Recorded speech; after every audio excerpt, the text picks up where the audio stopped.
የምስጢር ባለቤት እግዚአብሔር አምላካችን ለሁላችንም ምስጢሩን ገልጦ ያስተምረን። ስሙ ኢየሱስ ተብሎ ተጠራ። የሉቃስ ወንጌል ምዕራፍ 2 ቁጥር 21። ለዛሬ አምላካችን እግዚአብሔር እንደረዳን መጠን በሚኖረን ጊዜ የምንማርበት የትምህርታችን ርዕስ ይሆናል። ስሙ ኢየሱስ ተብሎ ተጠራ። የሉቃስ ወንጌል ምዕራፍ 2 ቁጥር 21 ላይ ይህ ኃይለ ቃል ተመዝግቦ እናገኘዋለን። ዛሬ በዚህ ርዕስ ለመማር የመረጥንበት ምክንያታችን ሁላችን እንደምናውቀው በቤተ ክርስቲያናችን ታሪክ መሰረት በየዓመቱ ጥር 6 ቀንን የአምላካችን የጌታችን የመድኃኒታችን የኢየሱስ ክርስቶስን በዓለ ግዝረት እናከብራለን። ጌታችን አምላካችን መድኃኒታችን ኢየሱስ ክርስቶስ በተወለደ በ8ኛው ቀን በቤተ ግዝረት ስሙ ኢየሱስ ተብሎ የተጠራበት የታወጀበት በዓል ስለሆነ በዚህ ርዕስ ለመማር መርጠናል። ስሙ ኢየሱስ ተብሎ ተጠራ። የሉቃስ ወንጌል ምዕራፍ 2 ቁጥር 21 ላይ የኃይለ ቃል ተመዝግቦ እናገኘዋለን። ርዕሳችን ነው። በዚህ ርዕስ ውስጥ በመጀመሪያ የምንመለከተው ይህንን ስም ማን ተናገረው? በመጀመሪያ ለማንስ ተናገረው? መቼ ተናገረው? መጀመሪያ የምናየው ይህንን ነው። ሁለተኛ የስሙ ትርጉም ምን ማለት ነው? ኢየሱስ ማለት ምን ማለት ነው? ሶስተኛ በዚህ ስም ያገኘነው ምንድን ነው? የምናገኘውስ ነገር ምንድን ነው? ይህንን ስም እንዴት አድርገን እንጠራዋለን? ይህንን እየዘረዘርን እንመለከታለን። አምላካችን እግዚአብሔር በነገር ሁሉ ማስተዋልን ይስጠን። ስሙ ኢየሱስ ተብሎ ተጠራ። የሉቃስ ወንጌል ምዕራፍ 2 ቁጥር 21 ርዕሳችን ነው። በመጀመሪያ ይህንን ቃል ኢየሱስ የሚለውን ስም የተናገረው ሊቀ መላእክት ቅዱስ ገብርኤል ነው። ሊቀ መላእክት ቅዱስ ገብርኤል አብሳሬ ትስብእት ተብሎ የሚጠራው ዜናዊ ሐዲስ፣ መጋቤ ሐዲስ፣ ፍስሐ ገጽ፣ መላከ ብርሃን፣ መላከ ኃይል ተብሎ የሚጠራው ቅዱስ ገብርኤል ከእግዚአብሔር ተልኮ ይህንን ስም ይዞ ወደ ቅድስተ ቅዱሳን ወደ ንጽሕተ ንጹሐን ወደ ብፅዕተ ብፁዓን ወደ ድንግል ማርያም ተልኮ መጣ። ወንጌላዊው ቅዱስ ሉቃስ በሉቃስ ወንጌል ምዕራፍ 1 ቁጥር 21 26 ጀምሮ እንደመዘገበው ማለት ነው። በተለይም የአምላካችን የጌታችን የመድኃኒታችን የኢየሱስ ክርስቶስ የማዳኑ ጊዜ በደረሰ ጊዜ የተነገረው ትንቢት እንዲፈጸም የተቆጠረው ሱባኤ በደረሰ ጊዜ ከቅድስት ሥላሴ አንዱ አካላዊ ቃል እግዚአብሔር ወልድ ከሰማየ ሰማያት ሊወርድ ከቅድስተ ቅዱሳን ከድንግል ማርያም ሊወለድ ባለ ጊዜ ቅዱስ ገብርኤልን ላከው። ብዙ ታሪክ ትቼ ነው ጊዜ ስለማይበቃን ሁሉን እንዳልተርክ ጊዜ አይበቃምና እንዲህ አለ። ቅዱስ ገብርኤል ቅድስተ ቅዱሳን ድንግል ማርያምን ባበሰራት ጊዜ የሉቃስ ወንጌል ምዕራፍ 1 ቁጥር 31 ላይ የተመዘገበ ኃይለ ቃል ነው። ወናሁ ትጸንሲ ወትወልዲ ወልደ ወትሰምዮ ስሞ ኢየሱስ አለ። እነሆ ትጸንሻለሽ፣ ልጅም ትወልጃለሽ፣ ስሙንም ኢየሱስ ትይዋለሽ አላት። ስሙን ማን ትይዋለሽ?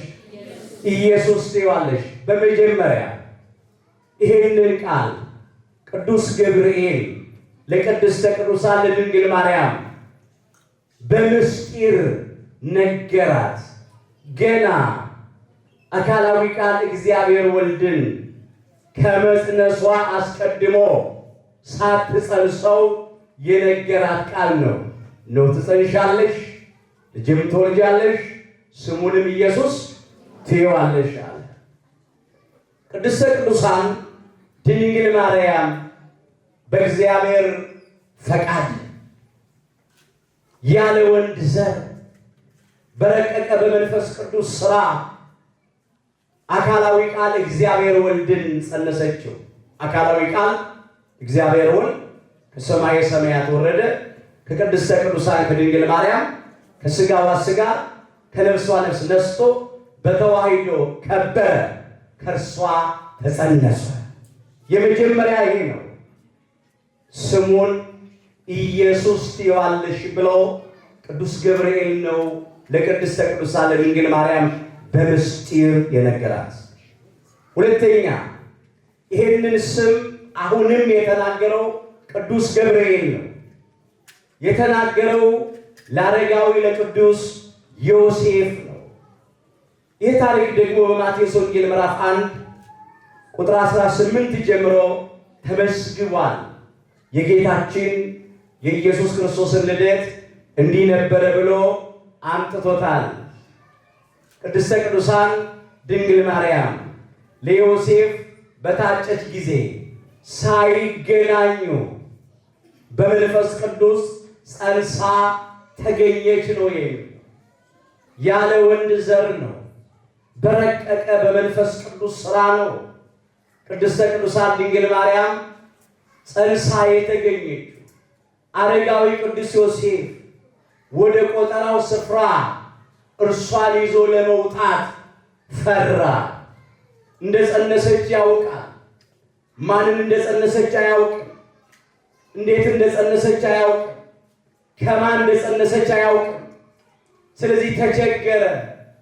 ይዣት በወጣ ማየ ዘለፋን ቢያጠጧትስ፣ ቢቃወሟት፣ ክፉ ቢያደርጉባትስ ብሎ ትቷት ሊሄድ ፈለገ ይላል። ሲያወጣ ሲያወርድ ሲጨነቅ የእግዚአብሔር መልአክ ቅዱስ ገብርኤል ከሰማይ ወርዶ በሌሊት በሕልም ለአረጋዊ ለቅዱስ ዮሴፍ ታየው። እንዲህም አለው፣ የዳዊት ልጅ ዮሴፍ ሆይ ከእርሷ የተጸነሰው ከመንፈስ ቅዱስ የተነሳ ነውና ይሄ ከሰው አእምሮ በላይ የሆነ ነገር ነው። ከስነ ፍጥረት ሕግ ውጪ ነው።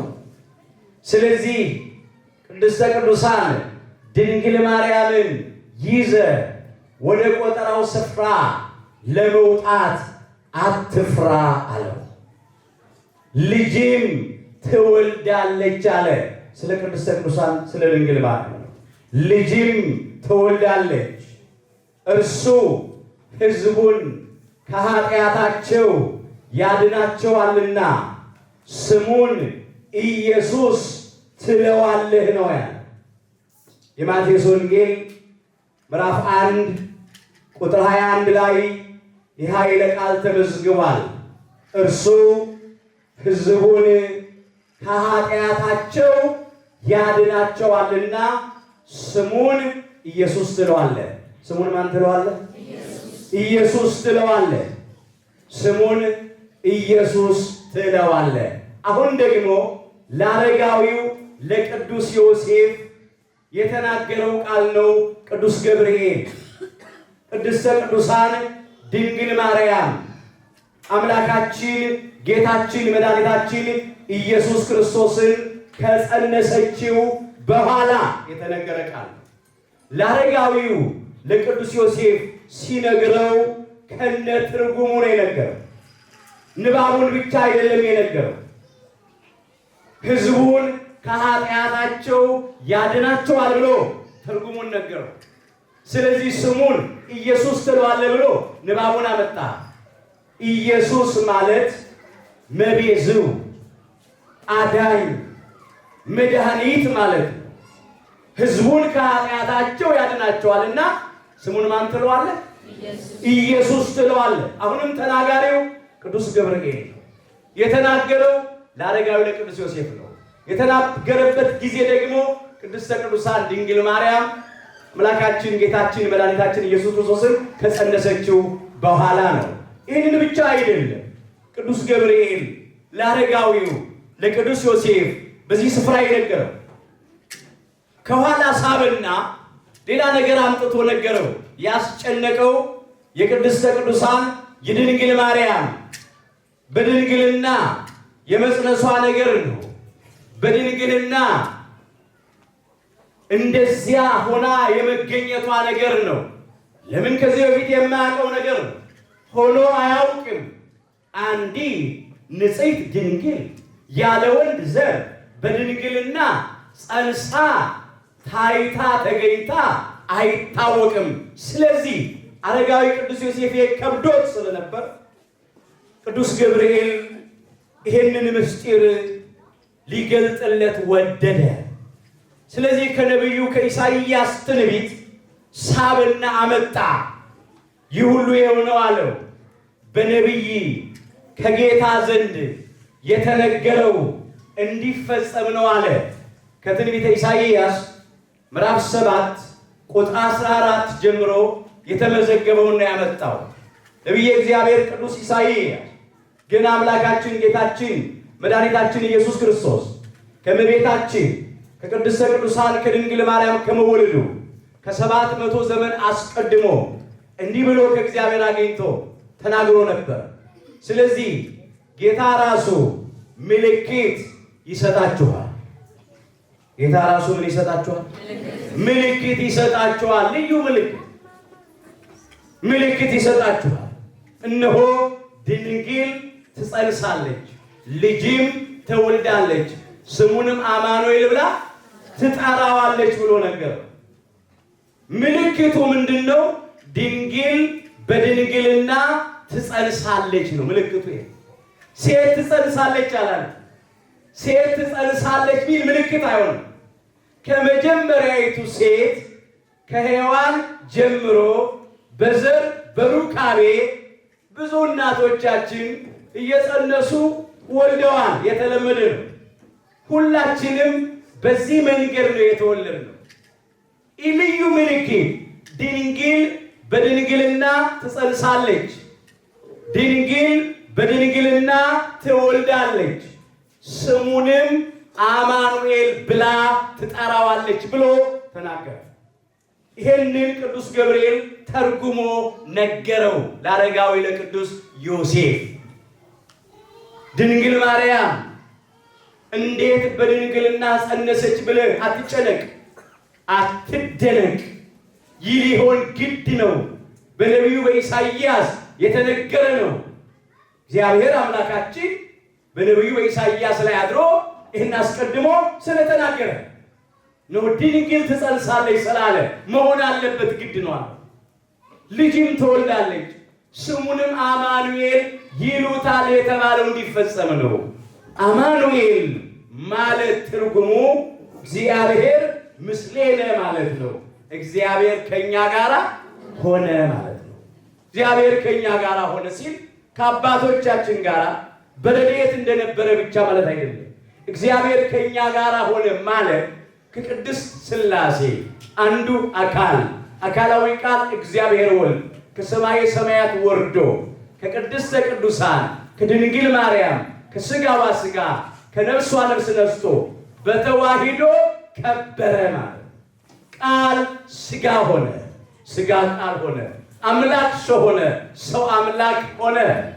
ከኃጢአት በስተቀር በነገር ሁሉ አምላክ ሰው ሆነ ማለት ነው።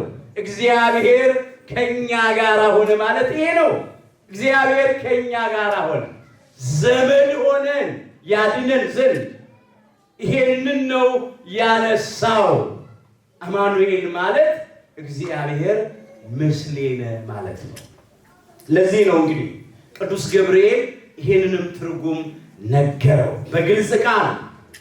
ከማጸነሰች በረቂቁ በመንፈስ ቅዱስ ሥራ በድንግልና ጸነሰች። ማንን ጸነሰች? ኢየሱስ ክርስቶስን አማኑኤልን ጸነሰች። እንዴት ጸነሰች? የሰው ልጆች ተመራምረው በማይደርሱበት በረቀቀ በእግዚአብሔር ጥበብ ጸነሰች ብሎ ነገረው። ይሄ ሁለተኛው። ወደ ሶስተኛው እናልፋለን። ሶስተኛው አሁንም ይሄንን ስም የነገረን ቅዱስ ገብርኤል ነው። ለስንተኛ ጊዜ? ለሶስተኛ ጊዜ። ነገር በሶስት ይጸናልና አሁንም የተናገረው ቅዱስ ገብርኤል ነው። ይሄንን ስም ቅዱስ ገብርኤል የነገረን ጌታችን ከእመቤታችን በቤተልሔም በተወለደ ጊዜ ነው የተናገረው። እዚህ ስፍራ ላይ ደግሞ ይሄንን ስም የተናገረው ለእረኞቹ ነው። በቤተልሔም አካባቢ መንጋቸውን በሌሊት ሲጠብቁ ላደሩት ለእረኞቹ ቅዱስ ገብርኤል ነገራቸው። እንደዚህ ብሎ የሉቃስ ወንጌል ምዕራፍ 2 ቁጥር 10 ጀምሮ የተመዘገበውን ኃይለ ቃል መመልከት ይቻላል። ለሕዝቡ ሁሉ የሚሆን ታላቅ ደስታ የምስራች እነግራችኋለሁና አትፍሩ አላቸው።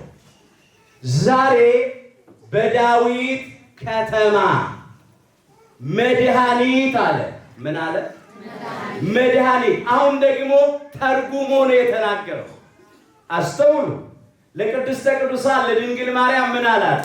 እነሆ ትጸንሻለሽ፣ ልጅም ትወልጃለሽ፣ ስሙንም ኢየሱስ ትይዋለሽ አለ በምስጢር። ለአረጋዊ ለቅዱስ ዮሴፍ ደግሞ ከጸነሰችው በኋላ ምን ብሎ ነገረው? ልጅም ትወልዳለች፣ እርሱ ሕዝቡን ከኃጢአታቸው ያድናቸዋልና ስሙን ማን ትለዋለህ? ኢየሱስ ትለዋለህ። ስሙን ማን ትለዋለህ? ኢየሱስ ትለዋለህ። ከዚያ በኋላ ደግሞ አሁን እመቤታችን ጌታችንን ከወለደችው በኋላ ተርጉሞ ነው የተናገረው።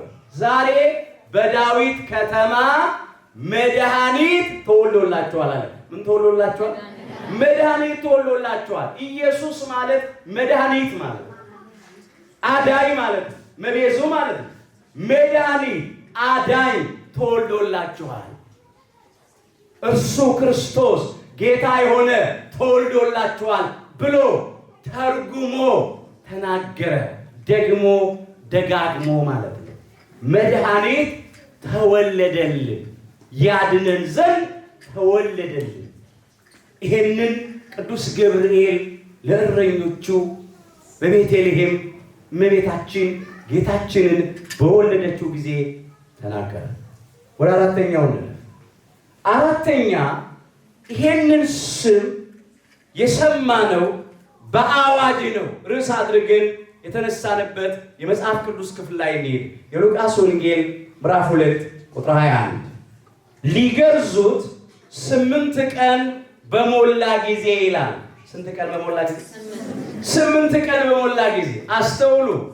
ዘመን የማይቆጠርለት አምላክ በሥጋ ማርያም ዘመን ተቆጥሮለታልና ለዘመኑ ጥንት ወይም ፍጻሜ የሌለው አምላክ ነው። መጀመሪያ የሌለው መጀመሪያ ነው እሱ። መጨረሻ የሌለው መጨረሻ ነው እርሱ። እርሱ ያልነበረበት ዘመን የለም፣ የማይኖርበትም ዘመን አይኖርም። ከዘላለም እስከ ዘላለም ሕያው የሆነ አምላክ ነው። ከባህሪ አባቱ ከእግዚአብሔር አብ፣ ከባህሪ ሕይወቱ ከእግዚአብሔር መንፈስ ቅዱስ ጋር በባህሪ ክብር ያለነው እግዚአብሔር ወልድ ኢየሱስ ክርስቶስ። ነገር ግን በሥጋ ማርያም ዘመን ተቆጥሮለታልና 8 ቀን በሞላ ጊዜ ብሎ አነሳው። ከቅድስተ ቅዱሳን ከድንግል ማርያም በተወለደ በ8ኛው ቀን ማለት ነው። 8 ቀን የሚለው ከዚያ ቆጥሮ ነው እንጂ እሱ ለዘመኑ ጥንት ወይም ፍጻሜ የሌለው አምላክ ነው። ከዘላለም እስከ ዘላለም እርሱ ነው። 8 ቀን በሞላው ጊዜ ሊገርዙት ወደ ቤተ ግዝረት ወሰዱት። ይህንን ነው የሚያነሳው። በጥር 6 በዋግዚነ ውስተ ቤተ ግዝረት ይላል። ጌታችን ወደ ግዝረት ቤት ውስጥ ገባ ነው። ወደዚያ ተወሰደ። ለምን ወደ ቤተ ግዝረት ተወሰደ? ምክንያቱ እንዲህ ነው። በመጀመሪያ ወደ ቤተ ግዝረት የተወሰደው ከአብርሃም ጋር የገባውን ቃል ኪዳን ሊፈጽም ነው። ለአብርሃም የሰጠውን ኪዳን ሊፈጽም። ለአብርሃም እንዲህ ብሎት ነበረ፣ የ8 ቀን ልጅ ይገረዝ ብሎታል። ዘፍጥረት 17 ቁጥር 12 ላይ የ8 ቀን ልጅ ምን ይበል? ይገረዝ። ይሄንን ኪዳን በሕገ ልቡና ለአባታችን ለአብርሃምና ለዘሩ እግዚአብሔር ሰጥቶ ነበረ። ይሄንን ኪዳን ለመፈጸም በሐዋርያት ሥራ ምዕራፍ 7 ቁጥር 8 ላይ ይሄንን አምጥቶታል። የመገረዝንም ኪዳን ሰጠው ይላል። አባታችን ለአብርሃም ነው። የሐዋርያት ሥራ ምዕራፍ 7 ቁጥር 8 ላይ የመገረዝንም ኪዳን ሰጠው። እንዲሁም ይስሐቅን ወለደ አብርሃም፣ በ8ኛውም ቀን ገረዘው። ይስሐቅም ያዕቆብም 12ቱን የአባቶችን አለቆች 12ቱ ነገደ እስራኤል ነው። ይሄንን ኪዳን ለመፈጸም ከዚህ ሁሉ ጋር እግዚአብሔር ምን ብሎ ቃል ኪዳን ገብቷል? ምን ብሎ ተስፋ ሰጥቷል? እነሆ በዘርህ የምድር አሕዛብ ሁሉ ይባረካሉ ብሎ ለአብርሃም በይስሐቅ በኩል እግዚአብሔር ተስፋ ሰጥቷል። ከተገረዘው ከይስሐቅ ዘር፣ ከያዕቆብ ዘር፣ ከይሁዳ ወገን ከዳዊት ዘር ተወልጄ ተገርዤ ሕዝብንም አሕዛብንም እባርካለሁ፣ ሕዝብንም አሕዛብንም አድናለሁ ብሎ ተስፋ ሰጥቶ ነበር። ቃል ኪዳን ገብቶ ነበርና ይህንን ቃል ኪዳን ለመፈጸም በ8ኛው ቀን ወደ ቤተ ግዝረት ተወሰደ። ቅዱስ ጳውሎስ ይህን ነገር ሲያመጣ እንደዚህ አድርጎ መዝግቦታል። ሮሜ ምዕራፍ 15 ቁጥር 9 ጀምሮ የተመዘገበውን ኃይለ ቃል እንመለከተው። አሕዛብ ይላል ስለ ምሕረቱ እግዚአብሔርን ያከብሩ ዘንድ ይላል። አሕዛብ ስለምኑ? ስለ ምሕረቱ እግዚአብሔርን ያከብሩት ዘንድ እግዚአብሔርን ያመሰግኑት ዘንድ ማለት ነው። ክርስቶስ ስለ እግዚአብሔር እውነት፣ ስለ እግዚአብሔር ምን እውነት፣ ስለ እግዚአብሔር እውነት የመገረዝ አገልጋይ ሆነ እላለሁ ይላል። የምን አገልጋይ? የመገረዝ አገልጋይ ሆነ ስለ እግዚአብሔር